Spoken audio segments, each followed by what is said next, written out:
there is some discussion that companies are looking more to trade secrets than patents to protect some of their technical IP. Have you seen this trend among your clients? Yes and no. In fact, what we have seen is, I think, is people are much more aware. There's much stronger realization of what trade secrets companies own, the proprietary and confidential information with value that they already are in possession. People seem to be much more aware of these days, and that creates this impression, maybe this feeling that trade secrets are increasing, but they were always there. Maybe we were just not paying attention. They were hidden under the rug, inside the drawer, and now they're coming out. We know them, we can measure them, we can protect them, we can manage them. Yeah, I think that's what I'm thinking. Of course, trade secrets are in a way more difficult to enumerate than patents or other IP rights, which are registered. So they have a number, they have a date, they have they have a pretty certificate showing when they were registered. There is no such thing for trade secrets, so we have to actively pursue them and know them. But I think it's just companies getting more aware of what they have. I think that's true. I think there's more of an awareness, but I think also, sometimes company budgets are under stress, and particularly in my experience, some discussions sort of go, well, let's save the money on patent filing and just get and protect it as a trade secret. And maybe the thought process isn't so much there in terms of how to protect it and what the steps are that you need to sort of take to protect something as a trade secret. Have you sort of seen that kind of discussion? We have. Of course, there's always a compromise. Where are you going to spend your time? Where are you going to spend your money? Where are you going to spend your people? And then you have to invest wisely these days. There's always a cost of opportunity. But of course, we cannot forget that we're always generating IP, we're always generating knowledge, and this knowledge a lot of times goes into trade secrets, not actively managing them, not actively taking care of them. That means we could be losing them. Of course, trade secrets are cheaper usually to protect than patents, for example. They have a lower cost for protecting, is basically the measures, the reasonable measures we take to protect them. And of course, that does involve some time and money, but it's not particularly expensive if you do it right. If you don't do it right, it could be very costly indeed. So that's just, I would say, honest work. We have to do it correctly. We have to do it plainly. It's just normal business, I would say, these days. I would not do anything else. Great, and I think we'll come on in a little bit to talk about valuation and value of trade secrets. But maybe first it's helpful to take a practical example and what can be a trade secret. So, for example, if a company buys a competitor's product and breaks that down and replicates it and then publishes that in the market, can that be trade secret misappropriation? The issue there is that we tend to forget that trade secrets sometimes can be easily re-engineered, so it can be easily circumvented. We tend to be overconfident in our capability to protect the secret. We believe nobody will find out, nobody will be able to re-engineer, to reconstruct our secret, and that confidence is usually overplaced. We can all be a little bit more nimble, a little bit more humble in that regard. Of course, trade secrets like formulations, compositions, even special tricks that we have in our software, specific ways we are protecting or segmenting data in our software, in our code. Of course, those are very interesting trade secrets, and we should strive to keep them. Usually, process trade secrets, the way we do a specific process, the way we produce, the specific steps we take. Lots of times these it will not be visible from the outside. So in those cases, let's keep them, let's protect that secret, let's make sure people are aware, that the key people are aware that only key people have access to that information. And then that way we can preserve that information within our confidentiality remit. However, we also have to be very humble in that. We overestimate, and we've seen that happening lots of times when companies say, well, we don't want to patent this idea, we want to keep it as a secret. This process is our special sauce, nobody will find it. And then just a couple of years later on, someone is actually patenting something very similar. And then at best, we can try to say, oh, we were before, we were prior, we had the prior use. But proving a prior use is quite challenging. We are proving in our own benefit. It's always very challenging to get the proper credibility of that evidence. And we can be in a very tight spot where we are now tasked to prove that our own idea was indeed ours, and that's challenging. Right, and I think when you have to prove prior use, then what you can sort of do with that use going forward is much more limited as well. So it's not just the step of showing that you were using. It's actually you can only use within the scope of what you've already been doing, and so that kind of cuts off future business development. So just looking at times when you've seen trade secrets been released or misappropriated, what kind of circumstances have you seen companies disclose or lose control of their trade secrets? Thankfully, we've not seen outrageous cases of loss of confidentiality. I think people do tend to be careful. We have not had any kind of extreme malice from I don't know, disgruntled employees and things like that we hear in the news. I think our cases are much more day-to-day cases. So we typically people approach collaborations from a positive viewpoint, from a constructive starting point, and then things sometimes they go in the wrong direction. So, for example, a company was collaborating with a large multinational. They were sharing information. They were sharing products. They had some discussions that they were going to file some kind of IP protection in the future. They already had some discussions. They were going to sign a non-disclosure agreement. In this case, it was an MTA, a material transfer agreement, because they were exchanging product samples already. And then when they signed the MTA, finally, we end up realizing that the other side already had filed a patent application with the information that was being discussed in the collaboration. Was it a bad faith issue? Was it a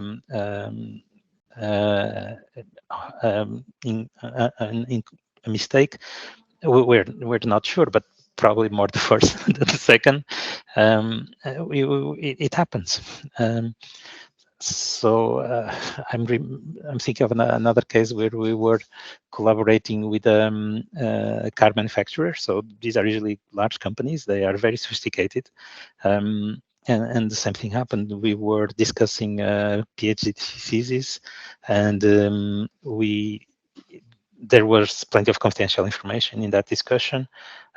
We end up finding out that car manufacturer filed a patent application a couple of weeks, 3 weeks after that discussion. Of course, the details were not all there. There was lots of technical information that was not in that discussion.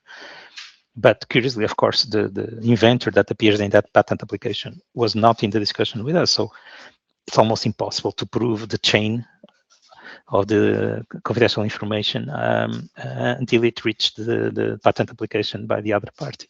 And then we're in a very difficult position. So trade secrets are serious. We have to really care for them. And if we are the ones breaking the secret, it's going to be very difficult to put it back where it was. So if there is something to be shared, to be discussed, usually a patent application will be the norm. And that way we can protect those discussions. Otherwise, if it's a secret, it's a secret. If it's not a secret, it's not a secret. We just have to be very mindful of that. Yeah, I think it's about identifying what are the really true valuable secrets and what is other kind of confidential information, and then maybe not disclosing the trade secret unless you have to. Of course not. Yeah.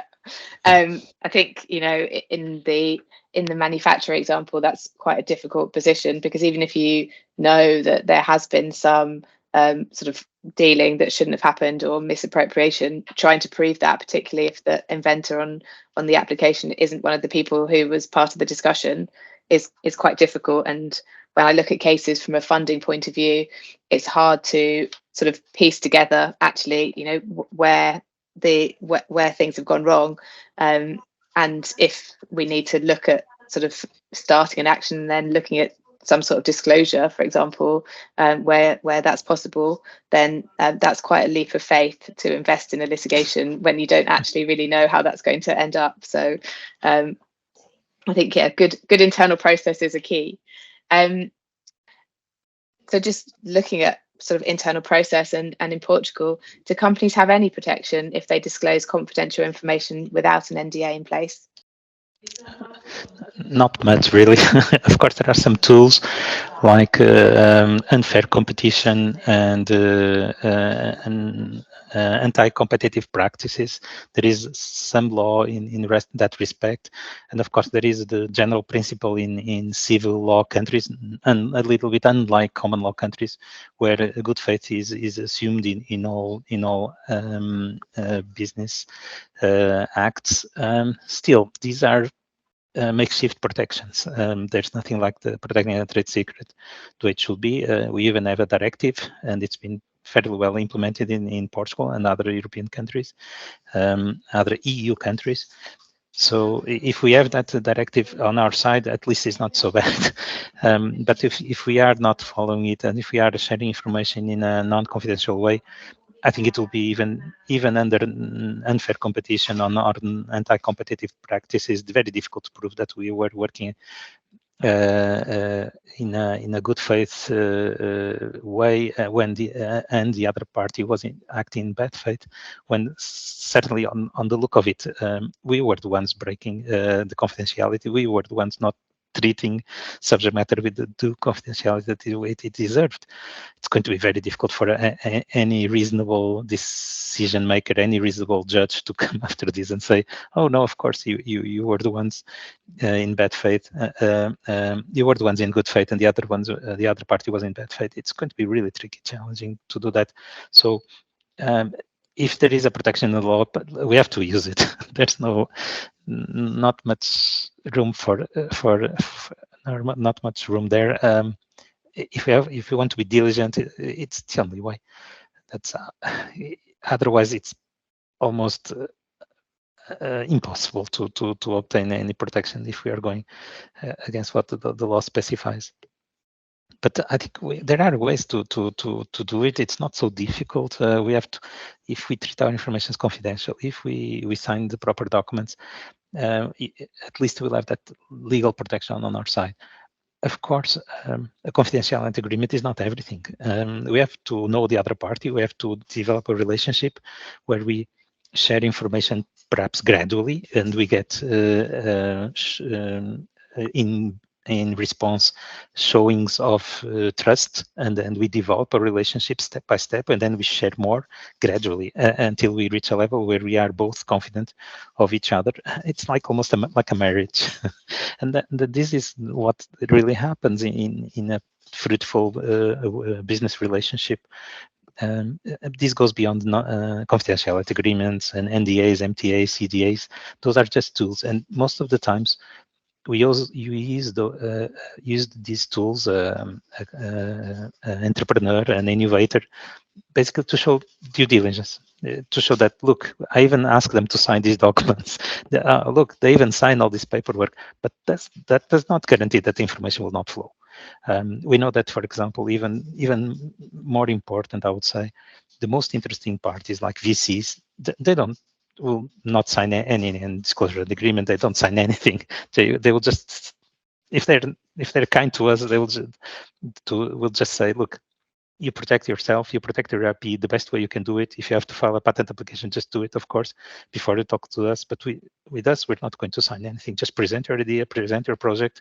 We will not take any obligation other than any other general public person will take in listening to your project presentation. So the more interesting the party is, the more dangerous the other party is, and we have to find ways to protect our IP. So if it's a secret, it's a secret. We don't talk about secrets. It's like we don't talk about Bruno. We don't talk about secrets. Otherwise, it's not a secret. And if it's not a secret, then you have to find some other way to protect it. Patent application, utility model application. I don't know, the copyright protection, for example, for source code. It depends. Yeah, agreed. I mean, registration and physical measures, but sort of being clear on the strategy. I think you've maybe answered the next question I was going to ask slightly in talking about the kind of contractual framework and the tools and sort of building trust, but maybe I'll ask anyway. What are your kind of 3 top tips for companies to maintain strong protection for their trade secrets? Oh, there's plenty to say. Don't worry. Look, the first, I believe the most important point, I think it follows from what we were discussing a little bit earlier on. Map them. You need to list them. You have to know what are your trade secrets. So is it special software, special piece of source code that segments and maps customer interactions, for example, or it's a special pharmaceutical formulation, or it's a dosage trick or secret quantities. We have to know them. And if we don't know them, how can we protect them? After that, I think it's a matter of education. We have to educate our innovators, our entrepreneurs, our startups, that these things matter. Usually we go there and then everyone has access to everything. So we go there and ask them, so we have this special source code, this special source. No one has been able to do this before. And we ask, who's got access to this source code? Oh, everybody. Oh, you mean everybody in the company? Oh, yes, of course, everybody. Oh, you mean just even the cleaning lady? Well, yes, if she switches on the computer, she will have access to it. Oh, boy. So education, yeah. And then finally, we have to use the tools. The tools are not so difficult. The law does prescribe that we should take reasonable measures. So typically, you know what is the usual stuff. So work contracts, onboarding, offboarding employees, those moments should be reflecting our trade secret work, also our IP work, so property entitlement, ownership. Those things should be taken care of. So typically, when you onboard an employee to a special project, you may want to tell him to inform him or her that they will be in touch with the trade secrets in that new project, as a special project, or when they are offboarding from that project, or even leaving the company, you should give again information that look, this stuff was secret, and you must protect this secret in your future work and life. And of course, having a couple of clauses in work contracts always helps. The law is the law, that's not too bad, but it reinforces the law, it makes it more clear, it improves communication, and in some cases you can even go a little bit beyond the law in asking for a little enhancement in protection. Those would be my 3 points for our startups. Yeah. Know your secrets, educate yourself, and of course use the tools. You have to use them. Yeah. And if the worst happens, how would you value a trade secret? So if you've lost your trade secret and you want to claim some damages, how do you put a value on that? Because I mean, some of these trade secrets may be kind of negative trade secrets. You know that these 10 things don't work and they're now out there. So someone else has got a kind of springboard into the market. How do you put a number on that? It's very, very difficult. Even if a product is patented, sometimes we can correlate the value of the patent with the product, but with trade secrets we have no such luck. So it's really difficult mapping the market to the trade secret. Of course, the traditional approaches work fine. We're talking about damages, so you can talk about what was our loss of revenue, what were the infringer's profits, so what were the profits of the person or people that got abusive access to our trade secret. What was their profit in their illegal actions? And of course, what another criteria that is often used is what would be a common royalty or value, market value for that information. But this, even if we identify these three numbers, the problem is then mapping those three numbers to the trade secret. In what respect, in what way, to what extent was the trade secret the essential driver of that loss of revenue, of those infringer profits? Because then we see very interesting arguments saying, well, we were just better at marketing than you guys, or our product execution, our execution was better than yours. It was not a matter of the trade secret. And then we are in a tough situation where we want to map a number onto a trade secret, and it's not so easy. I believe, in fact, the larger cost is an opportunity cost, is what we could have done, and we did not do. What options were cut out from us? What future was disappearing because we lost that trade secret? And that is impossible to quantify. Of course, we can say, okay, the infringer profited a couple of million euros from this, fine, but how many millions did we lose in our future plans, in our future developments? And that cannot be recovered, and even less quantified. It's really difficult in trade secrets to quantify loss. Indeed.